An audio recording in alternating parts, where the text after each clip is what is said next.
Pagdating sa entry-level sedans ng Philippine market, hindi na makakaila na ang Mitsubishi Mirage G4 ang isa sa pinaka-common na makikita mo sasakyan sa daan. Nag-launch ito noong 2013 at mula noon, dumami na talaga ang users at owner ng Mitsubishi G4. Bakit nga ba? Kasi practical at tipid itong gamitin para sa akin. Mula sa fuel efficiency, sa space, at maintenance cost. Nakadepende pa rin yan sa kung paano alagaan ng owner yung sasakyan, guys. Bilang isang Mirage G4 owner, gusto kong i-share experience ko.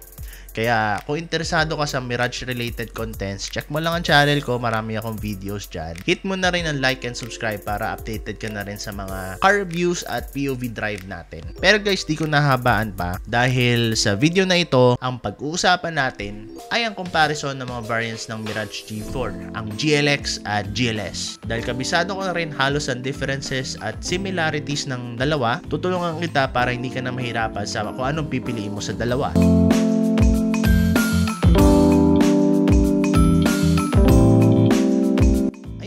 Ngayon, para malinaw, meron talagang tatlong common variants ang Mirage G4 na makikita natin sa market. Ito ang GLX manual, GLX CVT or automatic transmission, at GLS CVT automatic transmission, which is ang top variant ng Mitsubishi Mirage. Pero aside dito, paminsan-minsan ay naglalabas din si Mitsubishi ng special series gaya ng Black Series at Sports Edition. Medyo rare lang ito kadalasan kasi limited stocks lang at ang hirap hanapin. Kung merong man silang difference, aesthetics lang at konting dagdag sa features gaya ng interior lights at center armrest gaya ng sa Black Series. Pero guys, sa video na ito, ang main focus natin ay ang comparison ng tatlong variants, ang GLX Manual, GLX CVT, at GLS CVT.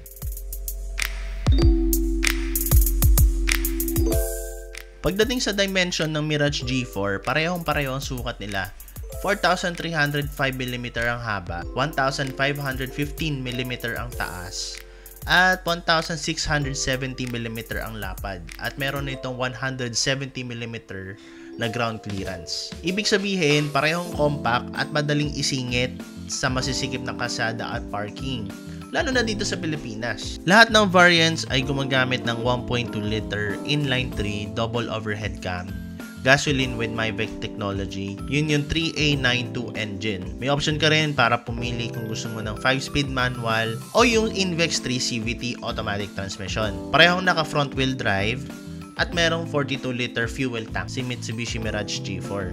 Pagdating naman sa suspension and brakes, lahat ng variants ay gumagamit ng MacPherson strut with coil springs at ventilated disc brake pagdating sa harap, at torsion beam at drum brakes naman sa likod. Para sa daily driving, para sa akin, sapat na ang setup na ganito. At syempre guys, pagdating sa wheels, lahat sila naka 15-inch 2-tone alloy wheels na may bagong design. Bagay na bagay sa modern look.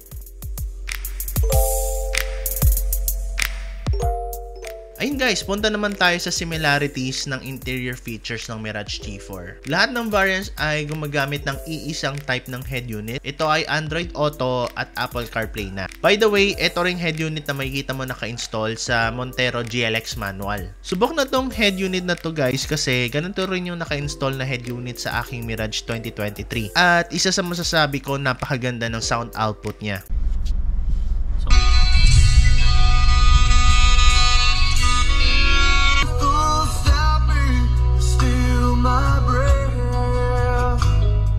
Maganda ang mix ng bass at treble. Easy to understand din ng user interface. Beginner friendly kumbaga. Plug and play lang ang smartphone mo kaya meron kang instant maps at meron ka ng personal playlist using your Spotify account. Parehas din ang design na gamit sa meter cluster, which is white light meter cluster with carbon fiber design. At pareho naka-electric power steering with tilt adjustment. Yung steering wheel niya meron ding mga controls for multimedia, voice command, and calls. Solid din ang upgrade ng 2026 Mirage dahil sa safety features hindi rin tinipid.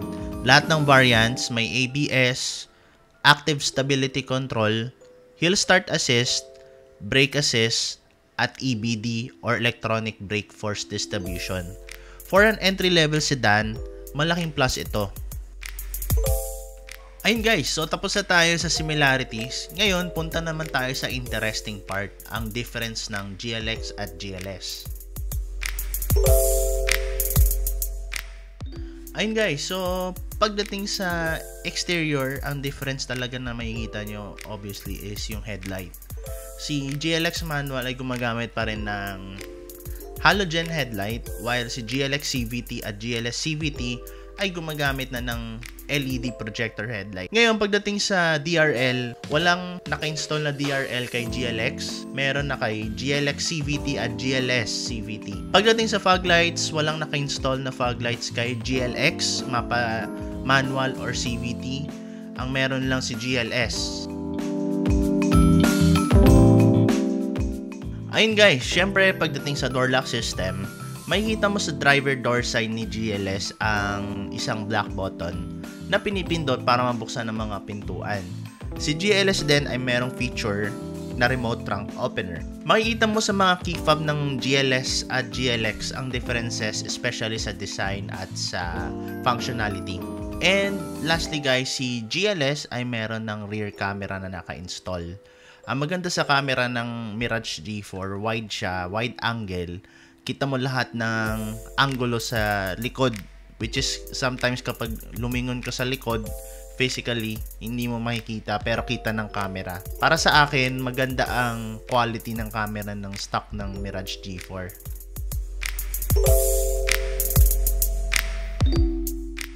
Ayun guys, so punta naman tayo sa interior difference ng Mirage G4. Unang-una mo mapapansin, pagdating sa interior design, standard trims lang ang kay GLX, while kay GLS ay merong mga piano black accents. So yun lang naman ang isa sa noticeable difference.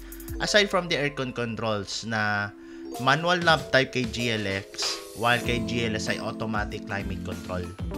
Now, pagdating sa convenience features, si GLX ay merong standard key ignition, while kay GLS ay push start keyless operation, at gaya nga nasabi ko kanina, merong remote trunk opener.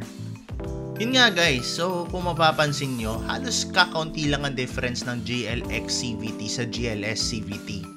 Si GLX manual medyo napag-iwanan pagdating sa exterior updates, pero kung titingnan mo naman, si GLX automatic, halos kakaunti na lang ang kaibahan sa GLS CVT. Ang kaibahan lang ay ang fog lights, interior piano black accent na trims, key system at aircon controls. Pagdating sa safety features, lahat ng variants sa equip at walang lamangan. Tingin ko subjective ulit to guys kasi nakadepende pa rin yan sa budget at anong magiging use ng Mirage mo. Kung ako tatanungin, mas gusto ko si GLS dahil top variant siya at ako yung klase ng consumer na kapag bumili na ay wala nang ibang gagawin sa kotse. Dahil yung mga upgrades na gagawin ko sa kotse ay kadalasan after ko na lang magbayad ng loan or minsan hindi ko na ginagawa. Kaya mahalaga sa akin na top variant na ang kukunin ko para lahat na in-expect ko ay nandoon na. Pero di ko pa rin makakaila na sobrang goodbye na rin itong GLX CVT. Kasi bilang lang sa daliri ang difference sa GLS CVT. Presyo naman ang pag-uusapan natin.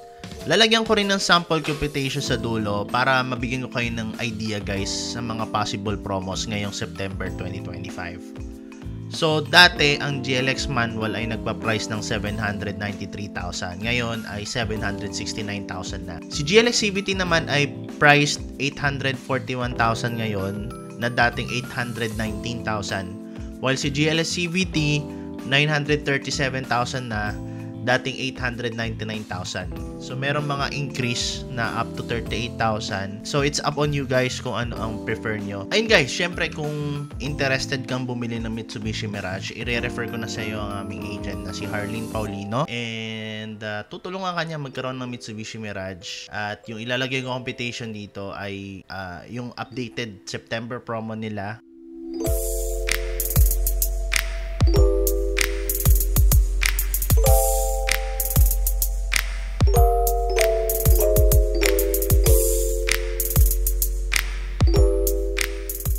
At kung interested ka, nasa YouTube description yung link ng Facebook page niya. So guys, kayo, Team GLX or Team GLS ba kayo? Ilagay niyo opinion niyo by leaving a comment down below. Meron ba kayong gustong i-topic sa channel natin? Leave lang kayo ng comment at subukan natin gawan ng content yan. At kung nakatulong sa yung itong comparison video na ito, don't forget to like, share, and subscribe para updated ka na rin sa mga susunod nating car reviews at POV Drive. Again, this is Jello of POV PH. Thanks for watching!